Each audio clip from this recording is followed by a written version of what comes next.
Good evening. अब ये तो देखो इवनिंग ही है, इसमें गुड तो कुछ है नहीं। अब आगे की शिफ्ट में सीजीएल वालों क्या करना है उसके लिए थोड़ा ध्यान से सुनो। हम एग्जाम हॉल का एक्सपीरियंस बता रहे हैं और बता रहे हैं कि क्या सावधानी बरतनी है। कुछ गलतियां स्टूडेंट्स की रहीं, कुछ गलतियां शिक्षकों की रहीं, जिसकी वजह से ये गड़बड़ हो गया और हम लोग अब विक्टिम नहीं विलन बन गए हैं एसएससी की नज़रों में। क्योंकि चेयरमैन साहब का प्रेस रिलीज आया है जिसमें वो कह रहे हैं कि सब कुछ बहुत स्मूथ चल रहा है, जबकि ये पता है कि ऐसा कुछ हो नहीं रहा है। कहीं बहुत ज़्यादा जगह नहीं तो लेकिन कुछ जगह तो सिस्टम गड़बड़ हो ही रहा है, कभी इस सेंटर पे कभी उस सेंटर पे। अब उसमें जो छात्र फंस रहे हैं उनके साथ आप बताओ क्या हो रहा है। जैसे हमारे यहाँ एक बच्ची थी, उसका आज बनारस में एग्ज़ाम था उसका। वहाँ एग्ज़ाम शुरू होते ही 2 मिनट में सारे सिस्टम बंद हो गए। फिर धीरे धीरे इन्विजिलेटर लोग आए और सारे सिस्टम दोबारा से रीओपन कर दिए गए, एग्ज़ाम चलने लगा। फिर क्या हुआ, उस बच्ची का 20 मिनट बाद फिर से बंद हो गया और वो करीबन 20 मिनट तक बंद ही रहा, उसके बाद वो लोग चालू कर पाए। तो बाकी लोगों का जो एग्ज़ाम था वो 20 मिनट पहले ख़त्म हो गया।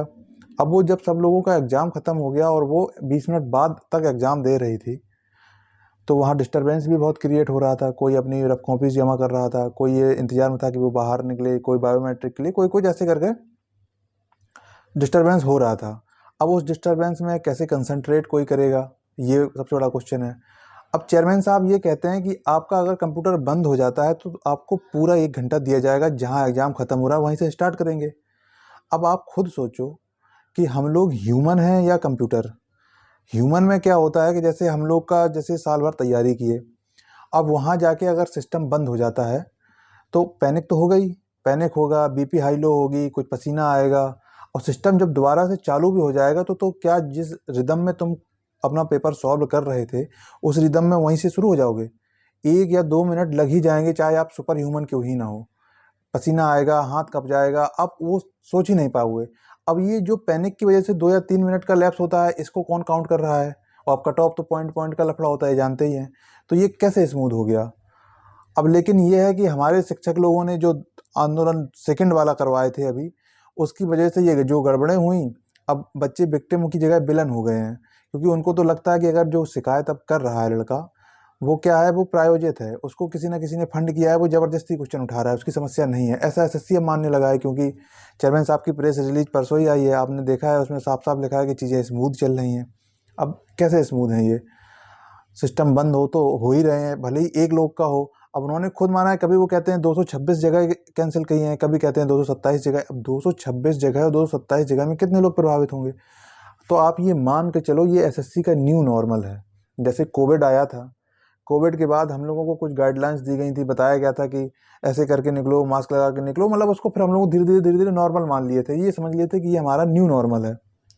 वैसे ही नेक्स्ट शिफ्ट के लिए आप ये इस चीज़ के लिए तैयार रहो। अगर आपके साथ ऐसा कुछ हो रहा है तो ये मान के चलो ये एसएससी का न्यू नॉर्मल है और इसमें कुछ नहीं हम लोग कर सकते। हमारी कोई ना सुनने वाला है ना कोई कुछ है। अब ये मानो कि ये न्यू नॉर्मल है और हम ये भी जानते हैं सब कुछ पता होने के बावजूद भी पैनिक होगा, क्योंकि हम लोग ह्यूमन हैं, कंप्यूटर नहीं है कि कमांड मिला तो काम करने लगे, कमांड ख़त्म तो काम बंद हो गया। फिर भी कोशिश करना इस न्यू नॉर्मल को दिमाग में डाल के चलो और ये न्यू नॉर्मल में ही अब अपने आप को ढालना है और इसके साथ ही आगे बढ़ना है। बाकी एग्जाम के पैटर्न में कोई चेंज नहीं है। मैथ, रीजनिंग, इंग्लिश एकदम सही आ रहा है। जीएस ही थोड़ा बहुत इधर उधर है तो वो सबके लिए है, वो हमेशा से रहा है। जीएस में कोई पहले भी 50 नहीं कर रहा था, वो 10% ही लोग होते हैं जो 30 के ऊपर जाते हैं, तो वो फैक्टर नहीं है। मैथ, रीजनिंग और इंग्लिश वो सब टीसीएस वाला ही पैटर्न है, तो उसके लिए घबराने की बिल्कुल ज़रूरत नहीं है। अपने आप को जो मजबूत करना है वो सिर्फ एसएससी के न्यू नॉर्मल के लिए मजबूत करो और अपने टीचरों से गुजारिश करो कि अब आगे भविष्य में इस तरह की कोई गलती ना करें। क्योंकि समस्या ये है कि अब हम लोग विक्टिम थे पहले, लेकिन अब विलन है। तो टीचरों की ये गलती जो हुई है वो ऐसी कोई गलती ना हो।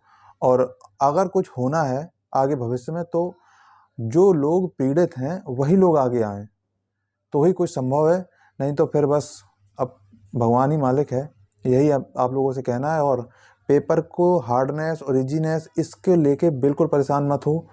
पेपर बिल्कुल वैसे ही है जैसे टीसीएस लेता था।